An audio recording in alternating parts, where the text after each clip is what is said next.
오늘은 시편 72편 말씀이 되겠습니다. 구약성경 853페이지를 찾아주시기 바랍니다. 구약성경 853페이지 시편 72편 말씀이 되겠습니다. 72편 맨 위에 부제에 보면 솔로몬의 시 이렇게 나옵니다. 그런데 20절에 보면 이새의 아들 다윗의 기도가 끝나니라 이렇게 기록이 되어 있습니다. 그래서 학자들은 이것이 솔로몬의 시냐 아니면 다윗의 시냐라고 하는 논쟁이 있었습니다. 그래서 어떤 학자들은 다윗의 시다, 어떤 학자들은 솔로몬의 시다 이렇게 주장을 했는데, 많은 학자들이 주장에 의하면, 또 설득력 있는 주장에 의하면 솔로몬의 시라고 하는 해석이 원래는 솔로몬을 위한 시, 즉 다윗이 솔로몬을 위하여 지은 시편이 아니겠느냐라고 하는 결론을 내렸습니다. 그 이유가 어디냐면 1절에 있습니다. 1절. 우리가 이제 1절 읽어보면 알겠지만, 그래서 솔로몬의 시가 아니라 솔로몬을 위한 시다라고 보는 것이 좋습니다. 저자는 다윗입니다. 우리 1절부터 20절까지 읽도록 하겠습니다. 하나님이여 주의 판단력을 왕에게 주시고 주의 공의를 왕의 아들에게 주소서. 그래서 이것을 다윗의 시로 보는 것입니다. 2절 다 같이 읽읍시다. 그가 주의 백성을 공의로 재판하며 주의 가난한 자를 정의로 재판하리니 의로 말미암아 산들이 백성에게 평강을 주며 작은 산들도 그리하리로다. 그가 가난한 백성의 억울함을 풀어주며 궁핍한 자의 자손을 구원하며 압박하는 자를 꺾으리로다. 그들의 해가 있을 동안에도 주를 두려워하며 달이 있을 동안에도 대대로 그리하리로다. 그는 뱀풀 위에 내리는 비같이 땅을 적시는 소낙비같이 내리리니 그의 날에 의인이 흥황하여 평강의 풍성함이 달이 닿을 때까지 이르리로다. 그가 바다에서부터 바다까지와 강에서부터 땅끝까지 다스리리니 광야에 사는 자는 그 앞에 굽히며 그의 원수들은 티끌을 핥을 것이며 다시스의 섬의 왕들이 조공을 바치며 수바의 시바 왕들이 예물을 드리리로다. 모든 왕이 그의 앞에 부복하며 모든 민족이 다 그를 섬기리로다.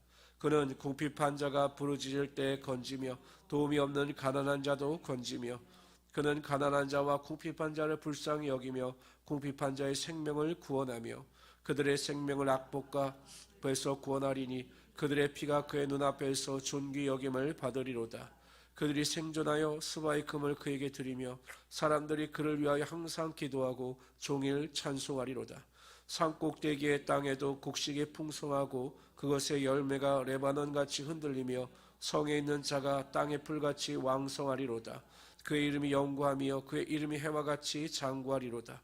사람들이 그로 말미암아 복을 받으리니 모든 민족이 다 그를 복되다 하리로다. 홀로 기이한 일을 행하시는 여호와 하나님 곧 이스라엘 하나님을 찬송하며 그 영화로운 이름을 영원히 찬송할지다. 온 땅에 그의 영광이 충만할지어다. 아멘 아멘. 이새의 아들 다윗의 기도가 끝나니라. 아멘.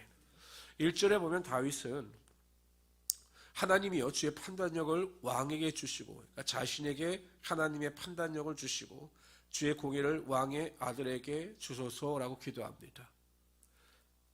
의 의미는 주의 판단력이라고 하는 것은 지혜입니다. 즉 하나님의 지혜를 먼저 구하는 것입니다. 하나님 저에게 지혜를 주십시오. 그리고 저의 아들에게 하나님의 공의를 가지고 이 나라를 통치할 수 있도록 허락하여 주시고 도와주십시오라고 기도하고 있는 것입니다. 우리가 여러분 그 솔로몬의 이야기를 잘 알고 있듯이 솔로몬이 하나님께 대하여 일천번제를 드렸을 때 하나님께서 그의 꿈에 나타나셔서 내가 너에게 무엇하여 주기를 원하느냐라고 말씀하십니다. 그때 솔로몬이 하나님께 대하여 백성들을 잘 재판할 수 있는 지혜를 주십시오라고 하나님께 간구했습니다. 아마 그 영향이 아버지의 기도로부터 비롯된 것이 아닌가. 끊임없이 다윗은 솔로몬을 향하여 하나님의 공의를 구하는 기도를 하였기 때문에 솔로몬이 그의 영향을 받아서 하나님께 대하여 그렇게 간구한 것이 아닌가라고 우리는 볼 수가 있는 것입니다. 어찌됐든 간에 그 솔로몬이 하나님께 대하여 지혜를 구하였을 때 하나님께서 그 간구에 감동하셔서 그가 구하지 않는 부와 영광까지 허락하여 주셨던 것입니다. 마태복음 6장 33절에 보면 너희는 먼저 그의 나라와 그의 의를 구하라. 그럼 이 모든 것, 입을 것, 먹을 것, 마실 것을 너에게 주실 것이다 라고 말씀하셨습니다. 항상 우리가 기도를 할 때도 하나님의 영광을 위하는 기도를 해야 하는 것입니다. 그 우리의 마음의 소원도 있고 우리의 간구도 있다 할지라도 우리가 우리의 기도의 내용을 살펴보지 않았습니까? 기도에도 기도가 있고 도구가 있고 또 간구가 있습니다. 근데 대부분의 성도들은 이 간구, 나의 간절히 원하는 기도만 합니다. 그러나 하나님의 영광을 위하는 기도, 하나님의 영광을 위하여 우리가 살아갈 수 있는 기도를 하나님 앞에 먼저 드릴 때 하나님께서는 우리 기도 가운데 응답하여 주시고 우리의 기도가 더 풍성하게 하시며 우리의 기도가 능력 있게 되게 하여 주시는 것입니다. 그래서 성도님들 항상 하나님 내 기도 응답을 통해서 하나님의 영광이 나타나게 하시고 하나님의 존귀함이 흘러넘치게 하여 주십시오 라고 간절히 기도할 수 있는 하나님의 귀한 성도들이 되시기를 주님의 이름으로 축원합니다. 17절에 보면 그렇게 기도하는 자들에게 어떠한 복이 임하는가에 대하여 말씀하고 있습니다. 17절에 이렇게 말씀하셔요. 그의 이름이 영구함이요 그의 이름이 해와 같이 장구하리로다. 사람들이 그로 말미암아 복을 받으리니 모든 민족이 다 그를 복되다 하리로다. 하나님께서 주시는 지혜로 나라를 다스릴 때 하나님께서 주시는 축복에 대해서 고백하고 있습니다. 그의 이름이 영구함이며 그의 이름이 해와 같이 장구하리로다.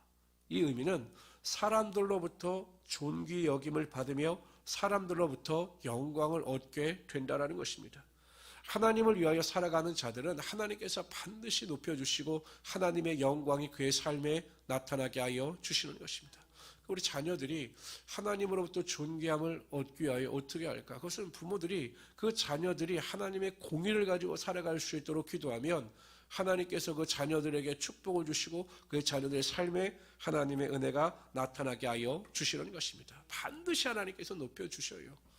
사도 바울이 로마를 향해서 떠나갑니다. 재판을 받기 위해서. 신부는 죄인이에요. 아무리 그가 학식이 뛰어나다 할지라도 신부는 죄인입니다. 그러니까 사람들이 보기엔 참 누추해 보였겠지요.